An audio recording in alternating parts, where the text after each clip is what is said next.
Assalamualaikum warahmatullahi wabarakatuh. Selamat pagi anak-anak. Apa kabar kalian semua? Semoga dalam keadaan sehat walafiat ya. Pada pertemuan kali ini, Ibu akan membahas persebaran flora dan fauna di Indonesia. Tapi sebelum Ibu menjelaskan tentang persebaran flora dan fauna di Indonesia, ada baiknya kalian sudah sholat duha, tadarus, dan membaca Asmaul Husna terlebih dahulu ya. Mudah-mudahan itu bisa menambah keberkahan kalian dalam meniti ilmu, juga bisa memberikan kelancaran kalian dalam mendapati ilmu-ilmu di sekolah. Baiklah, sebelum memulai pelajaran, mari kita berdoa dulu, mudah-mudahan diberikan kemudahan oleh Allah Subhanahu wa Ta'ala untuk menyerap pelajaran di pekan-pekan sekarang dan di pekan-pekan berikutnya. Bismillahirrahmanirrahim. Berdoa dimulai.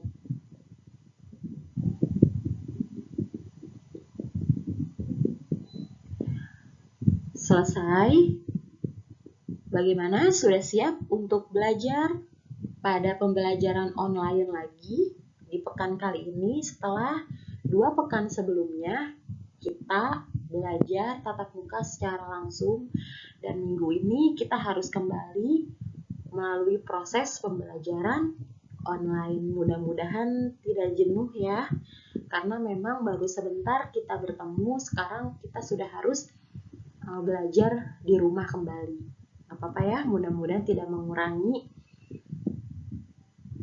keberkahannya dan tidak mengurangi semangat kalian. Ya. Kalau sudah bersiap, silahkan disimak, juga dibuka buku paketnya di halaman 21 Flora dan Fauna. Ibu ke slide berikutnya ya.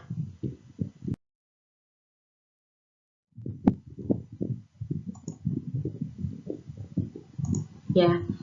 Sebelum memulai pelajaran yang lebih jauh tentang flora dan fauna, hati-hati ya, jangan sampai tertukar.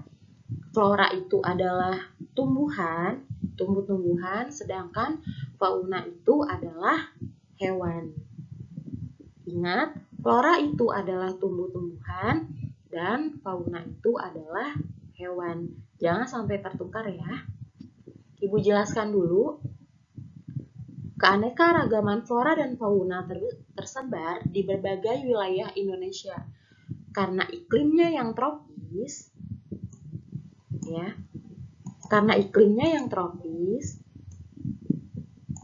Indonesia mampu menampung banyak jenis flora dan fauna.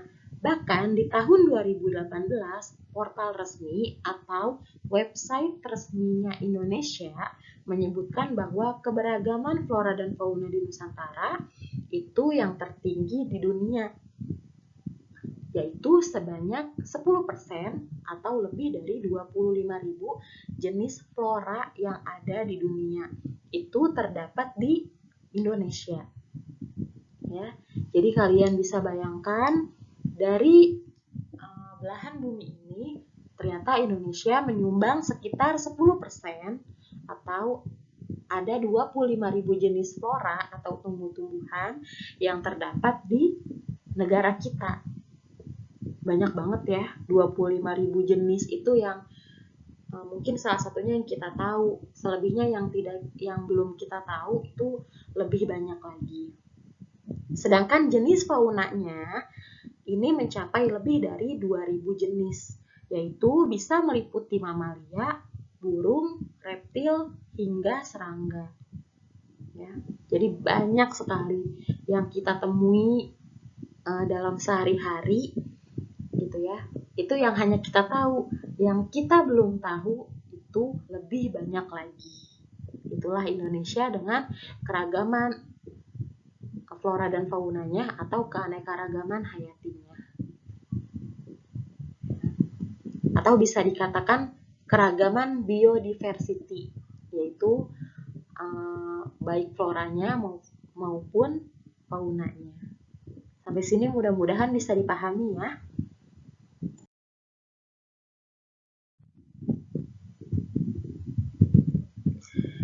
Jika tadi di slide pertama, Ibu sudah membahas secara keseluruhan tentang persebaran flora dan fauna di Indonesia, ada berapa persen dan sampai berapa ribu dan berapa ratus ribu yang terdapat di Indonesia khususnya ya.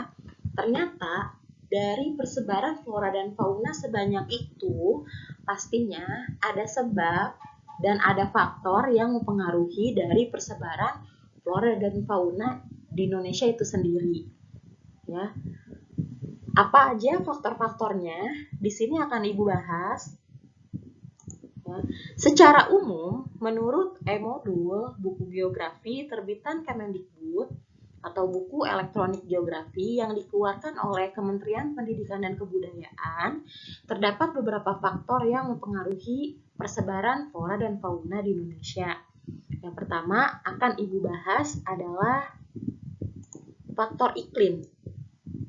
Ya, di sini jelas sangat berpengaruh bagaimana iklim itu sendiri terdapat suhu, sinar matahari, kelembapan udara, juga curah hujan.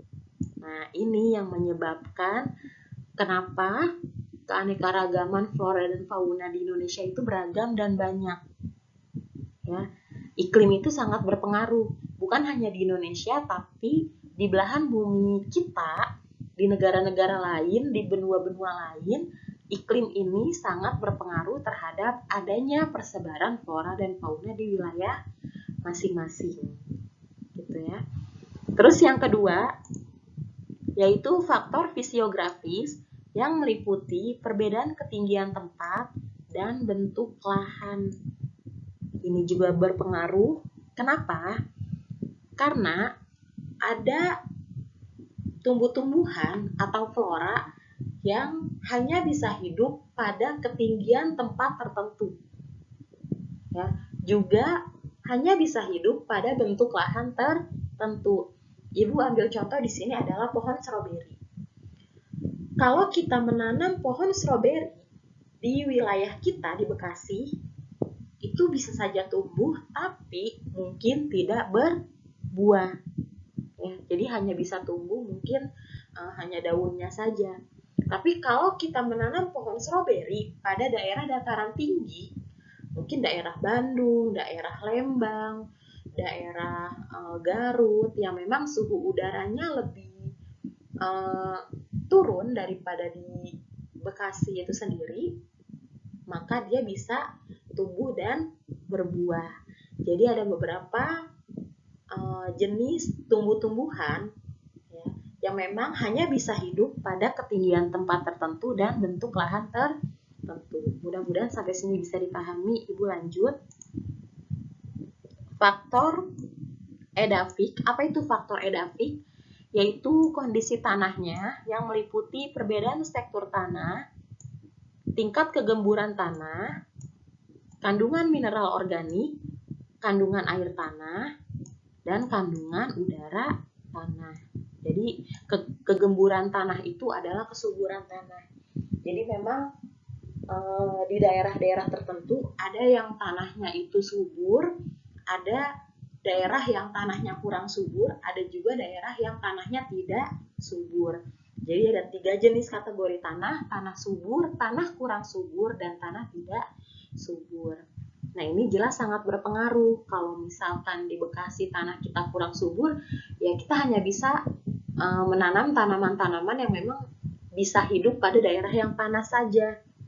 Atau tidak jarang ketika kita menanam suatu tumbuh-tumbuhan, itu paling hanya bisa tumbuh sebentar dan biasanya mati. Karena memang tanah kita tanah yang kurang subur ya, khusus untuk di daerah Bekasi ini. Baiklah, Ibu lanjut. Yang berikutnya adalah faktor biotik, yaitu faktor makhluk hidup termasuk manusia, hewan, dan tumbuhan. Jadi ini pun berpengaruh ya. Bagaimana keseimbangan ekosistem di belahan bumi kita, ini, keseimbangan ekosistem itu apabila manusia, hewan, dan tumbuhan itu saling menjaga. Kalau misalkan manusia, hewan, dan tumbuhannya dibikin punah, nanti kita tidak akan bisa hidup lagi, karena kita bisa hidup juga karena ada mereka gitu. Kalau hanya ada hewan, sedangkan manusia dan tumbuhan yang gak ada, mereka pun akan mati. Atau hanya ada tumbuhan aja, manusia nggak ada, hewan nggak ada. Nah, nanti tidak akan ada piramida piramida makanannya. Jadi rantai makanannya itu tidak ada, terputus gitu ya. Oke, mudah-mudahan sampai sini paham. Ibu akan lanjut ke slide berikutnya.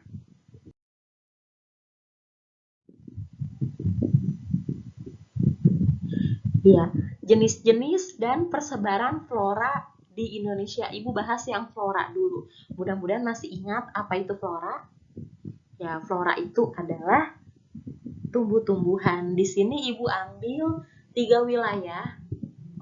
Ralat, 4 wilayah yang tersebar di Indonesia.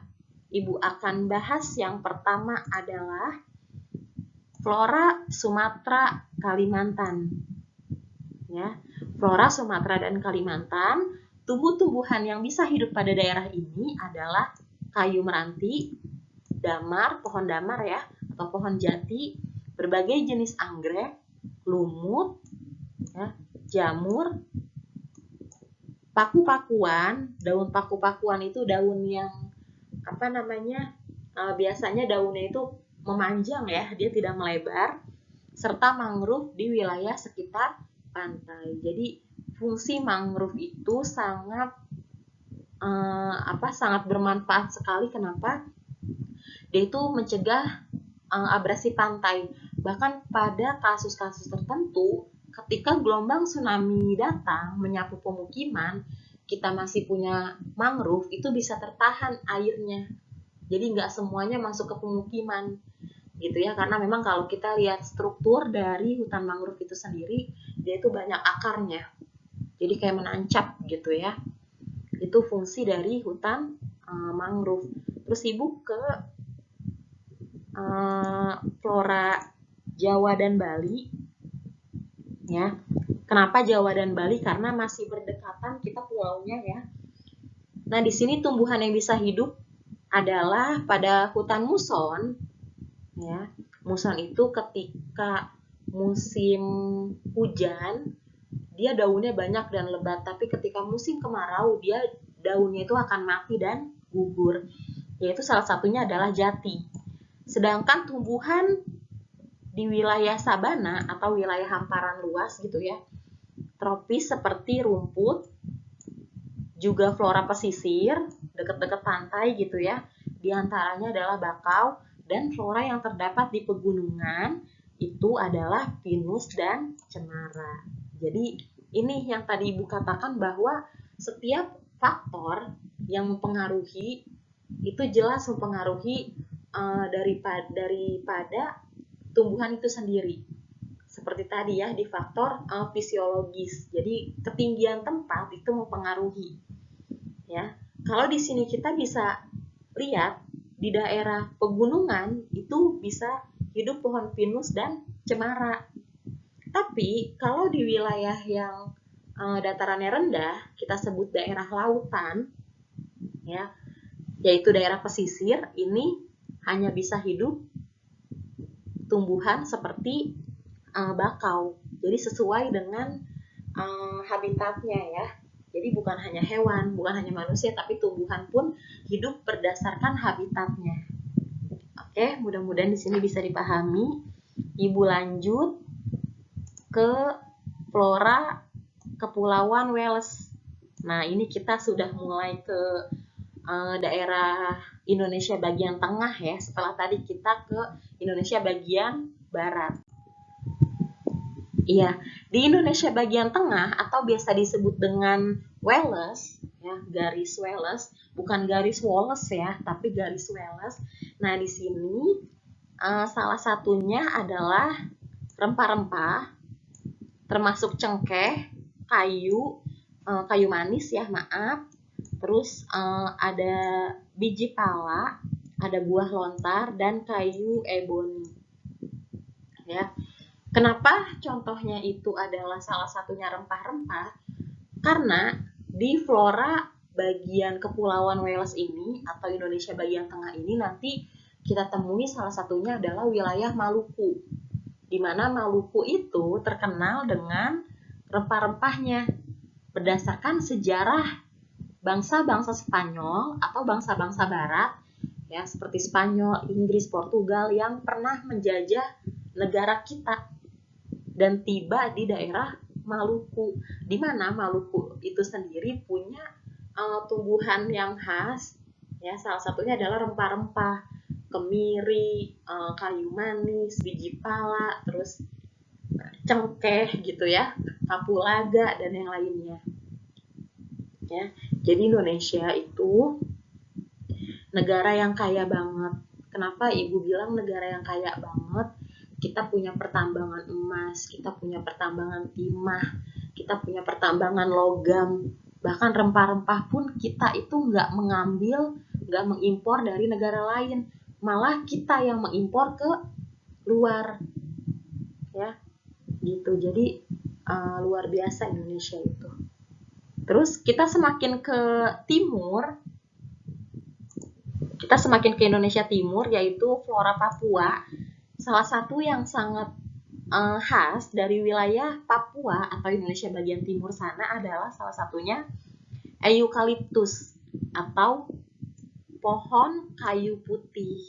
Di mana dalam sehari-hari ketika kita menggunakan minyak kayu putih itu adalah pohon eukaliptus. Kalau nggak percaya, kalian bisa lihat sendiri pada botol minyak kayu putih ya, dimana komposisinya itu salah satunya yang paling banyak dan kalau nggak salah nggak ada campuran lain itu adalah eukaliptus. Jadi eukaliptus itu adalah kayu putih atau bisa kita sebut minyak kayu putih. Jadi dia ada pohonnya, ketika di kulitin sedikit, dibelah sedikit di bagian batang pohonnya, itu keluar minyak, tapi nanti diolah lagi ya, jadi steril, jadi bersih yang kita sering pakai itu. Ya, mudah-mudahan sampai sini bisa dipahami ya. Oke, Ibu lanjut. Flora ada tumbuh-tumbuhannya, sekarang Ibu ke faunanya, jenis-jenisnya. Salah satunya nanti kita bisa ketemu di sini hewan-hewan primata dan yang lainnya ya. Ini Ibu bagi jadi 3 wilayah. Kalau tadi di flora, di tumbuh-tumbuhan itu dibagi menjadi 4 ya. Mudah-mudahan Ibu nggak salah. Tadi ada 4 kalau nggak salah, ada 4 ya. Di sini jenis faunanya itu ada 3, Ibu bagi berdasarkan wilayah pembagian Indonesia. Nah, untuk memudahkan seperti ini ya, Ibu bagi ya. Yang pertama, fauna Indonesia Barat atau biasa disebut dengan, kalau pembagian zona waktu Indonesia itu adalah waktu Indonesia bagian Barat. Terus yang kedua adalah fauna Indonesia Tengah atau dalam pembagian zona waktu di Indonesia itu sering disebut waktu Indonesia bagian tengah atau WITA. Dan yang terakhir adalah fauna Indonesia Timur atau dalam zona pembagian waktu di Indonesia biasa disebut dengan WIT, waktu Indonesia bagian timur. Mudah-mudahan sampai sini paham ya. Ya, Ibu bahas. Yang pertama, fauna Indonesia Barat. Yang sangat khas di fauna Indonesia Barat adalah harimau, gajah, badak bercula 1. Ya. Ada orang utan juga, monyet di sini. Jadi hewan-hewan primata, itu mamalianya. Reptilnya di sini adalah ular, buaya, kadal dan yang lainnya. Serangganya di sini ada belalang, capung. Juga di sini ada ikannya, ikan air tawar dan ikan pesut. Nah, itu yang sangat khas di fauna Indonesia bagian barat. Mudah-mudahan sampai sini paham ya. Ibu lanjut di fauna Indonesia bagian tengah. atau Kepulauan Wales. Mamalianya di sini kita bisa bertemu dengan yang paling khas itu adalah kuskus, ya, kuda, anoa, dan yang lainnya. Itu mamalianya. Kalau reptilnya ada komodo, biawak, buaya, dan yang lain. Amfibinya adalah berbagai jenis katak, sedangkan burung di sini banyak, ada kakatua, ada nuri, merpati, dan yang lainnya. Ya, mudah-mudahan sampai sini paham. Ibu lanjut ke fauna Indonesia bagian timur. Mamalianya di sini ada kanguru, walabi, landak irian. Ya. Sedangkan reptilnya di sini ada ular, buaya, biawak, dan kadal. Amfibinya berbagai jenis katak dan burung di sini ada cendrawasih, kasuari, nuri, ya, dan yang lainnya lagi. Ya, mudah-mudahan sampai sini bisa dipahami ya berdasarkan wilayahnya masing-masing atau berdasarkan zona pembagian wilayahnya masing-masing. Ya. Ibu lanjut ke slide berikutnya ya. Kita mulai menyimak peta. Di sini di tampilan layar kalian ada garis pemisah. Garis pemisah di sini sudah pernah Ibu bahas sebelumnya di pertemuan sebelum-sebelumnya ya. Di pembelajaran online itu pernah Ibu jelaskan di pembahasan letak geologis. Mudah-mudahan kalian masih ingat ya. Jadi ada garis yang membelah wilayah Indonesia. Nah, di sini disebutnya adalah garis pemisah. Ya, untuk wilayah Indonesia bagian barat, Indonesia bagian tengah, dan Indonesia bagian timur. Sekali lagi ya, untuk membatasi atau memisahi wilayah Indonesia, yaitu Indonesia bagian barat, Indonesia bagian tengah, dan Indonesia bagian timur. Gitu ya. Jadi kalau misalkan sudah dipisah berdasarkan zona pembagian wilayahnya, nanti kita akan mudah untuk mengelompokkan masing-masing dari persebaran flora dan fauna. Ya. Nah, di sini Ibu akan bahas ya. Jadi ada dua garis yang memisahi wilayah Indonesia. Yang pertama garis Wallace. Garis Wallace itu sendiri adalah wilayah pembagian Indonesia bagian barat, meliputi Pulau Sumatera, ya, Pulau Kalimantan, dan Pulau Jawa. Ya, ini garis Wallace. Jadi garis Wallace itu membatasi wilayah Indonesia bagian barat, ya, menuju ke Indonesia bagian tengah. Ya. Sedangkan untuk wilayah Indonesia bagian tengah, ini disebutnya adalah wilayah peralihan.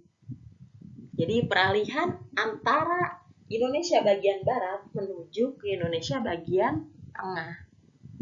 Ya. Sampai sini mudah-mudahan bisa dipahami. Ya, jadi untuk Indonesia bagian tengah itu sendiri disebutnya adalah wilayah peralihan, di mana di sini meliputi wilayah Sulawesi, ya, dan wilayah sekitarnya ya. Di sini ada Laut Flores, ya, bahkan sampai kepada Timor Leste. Cuma memang Timor Leste sudah tidak termasuk dalam bagian Indonesia ya. Ya, selanjutnya adalah garis Weber. Garis yang membatasi wilayah Indonesia bagian tengah menuju Indonesia bagian timur, atau dalam zona waktunya dari Wita ke Wit. Mana garisnya? Ini garisnya. Ya. Meliputi wilayah apa saja? Di sini yang membatasi wilayah Indonesia bagian tengah menuju ke timur adalah Maluku dan Papua. Oke, mudah-mudahan sampai sini bisa dipahami. Ya. Kalau sudah paham, dari pembagian garis Wallace dan garis Weber ini, Ibu akan ke peta berikutnya.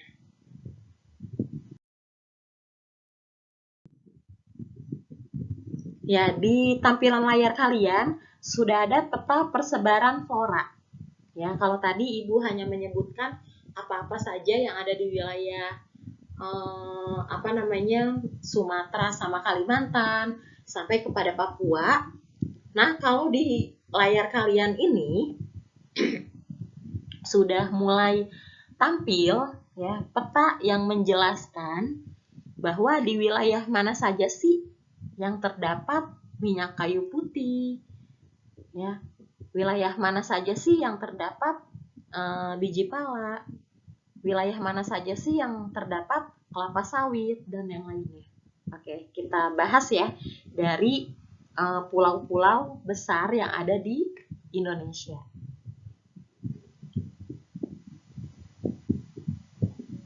Oke, Ibu akan bahas. Kita mulai dari Sumatera dulu ya. Di Sumatera, di Aceh, ya. Oke, di Sumatera, di Aceh, ya. Di sini kita bisa lihat legendanya ya atau keterangannya. Ada ikan tuna, terus ada kelapa sawit, ya. Terus ada kalau nggak salah itu adalah lada, ya. Itu di wilayah Aceh. Kita ke bawah ke Sumatera bagian utara, ya. Di sini ada karet, ya. Terus ada ikan tunanya juga, gitu. Terus kita lihat lagi di sini ada teh dan yang lainnya, ya. Terus Ibu ke Sumatera bagian barat, ya. Kita ke Padang, ke Sumatera bagian barat. Di sini Ibu menemukan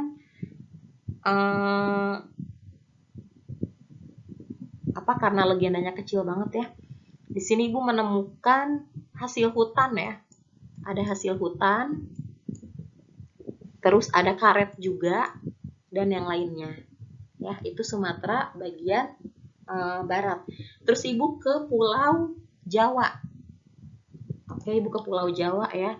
Di sini kita bisa menemukan udang, ya. Ada udang di situ. Terus ada perkebunan teh, ada coklat di sini.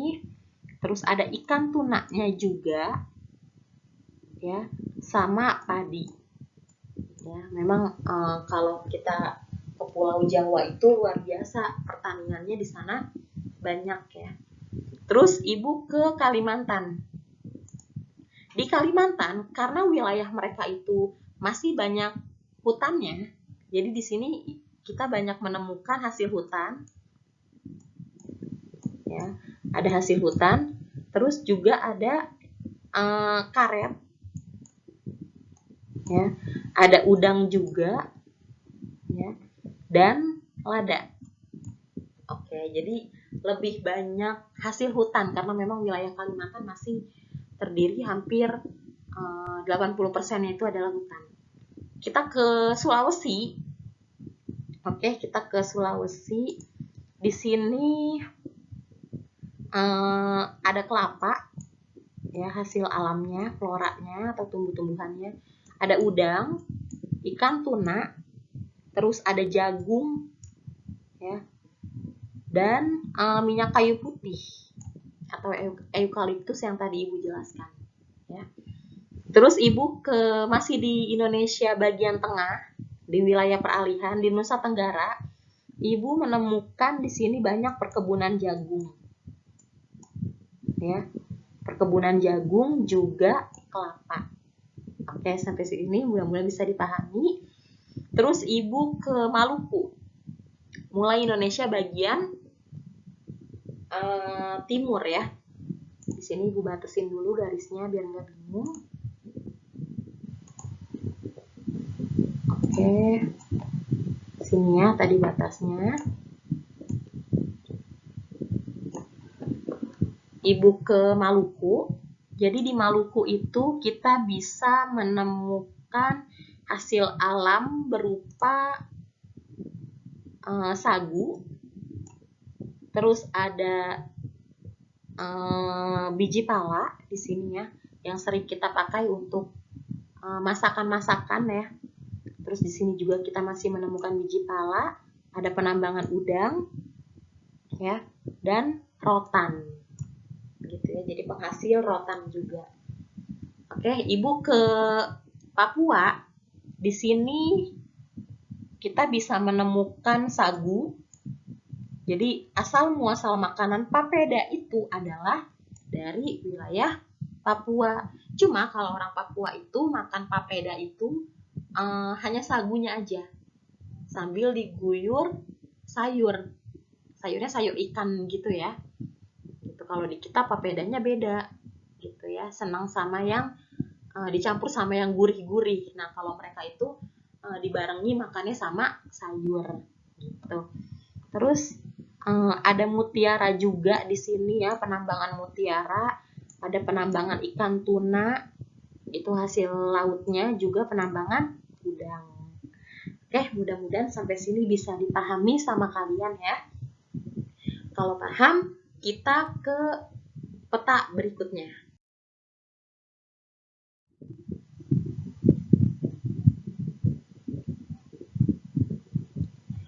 Oke, Ibu sekarang kita ke peta persebaran fauna. Kalau tadi kita sudah ke peta persebaran flora atau tumbuh-tumbuhan, sekarang kita ke peta persebaran fauna. Oke, kita belah lagi garisnya ya, biar enggak bingung pembagiannya. Ibu belah lagi di sini.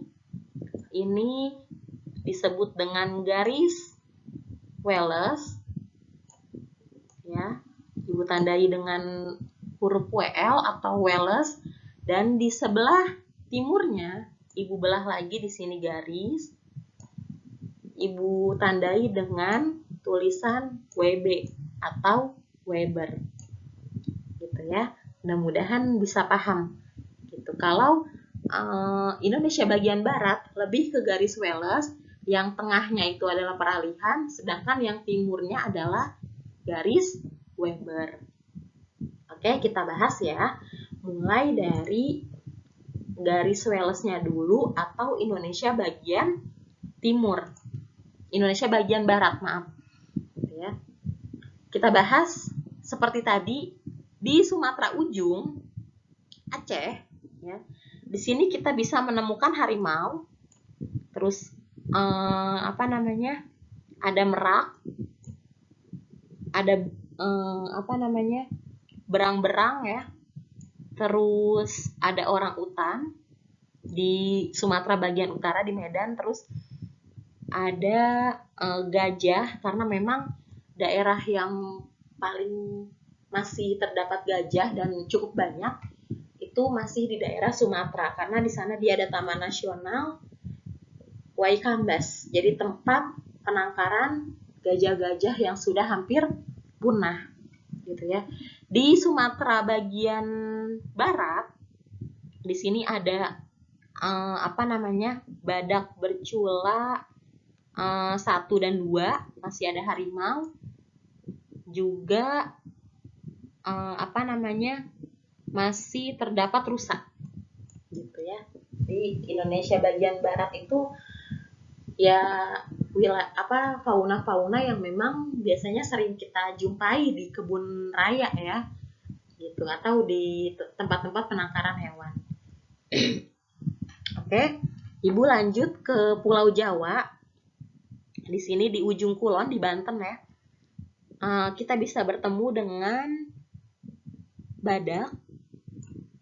Terus ada banteng juga, ya. Terus ada ikan paus di perairan Selat Sunda sana. Terus ada juga di sini itu rusa, ya. Ibu jumpai juga di sini ada harimau, ada merak, ya. Juga masih terdapat banyak banteng. Itu di wilayah Pulau Jawa. Terus ibu ke wilayah Kalimantan. Di sini karena memang pada peta ini banyak terdapat orang utan. Kenapa? Karena memang daerah mereka itu masih luas hutannya, ya. Jadi habitat mereka ya di hutan. Kalau hutannya sudah banyak diranggas atau banyak digunduli oleh orang-orang yang tidak bertanggung jawab, maka habitat mereka pun punah. Gitu. Nah, di sini ada orang utan, ada badak, ya. Terus ada di sini tuh berang, ya. Dan ada gajah. Tuh, ya. Oke. Itu wilayah Indonesia bagian barat atau biasa sering kita sebut dengan garis Wallace. Kita ke Indonesia peralihan atau Indonesia tengah.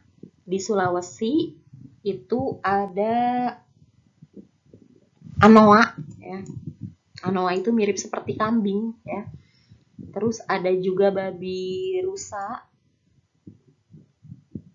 ya. Selanjutnya masih terdapat tapir, ya. Jadi mirip seperti babi gitu, ya, fisiknya. Oke.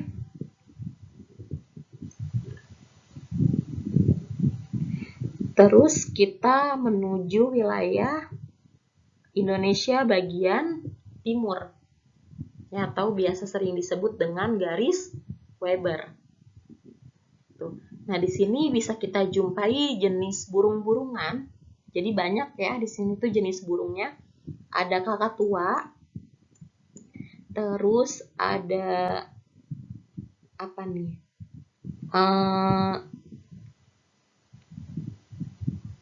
Ada kasuari juga, ya, dan yang lainnya, gitu, ya. Nah, kalau kalian mau lebih jelas melihat peta persebaran fauna, kalian bisa lihat di belakang atlas, biasanya suka ada. Itu ada peta persebaran wilayah Indonesia berdasarkan persebaran faunanya, ya. Karena di sini legendanya kurang jelas, tapi itulah yang menjadi salah satu hewan-hewan yang khas pada daerah-daerah masing-masing, gitu, ya. Pada daerah masing-masingnya. Di Sumatera yang khas ada gajah, ada harimau. Di Kalimantan ada orang hutan. Di Pulau Jawa terkenal dengan badaknya, ya, badak berculaknya. Di Indonesia bagian tengah banyak kita jumpai babi rusanya atau komodonya. Di Indonesia bagian timur kita bisa bertemu hewan-hewan yang khas, yaitu sejenis burung-burungan. Ada kakatua, kasuari, dan yang lainnya. Oke, mudah-mudahan sampai sini bisa dipahami, ya. Oke.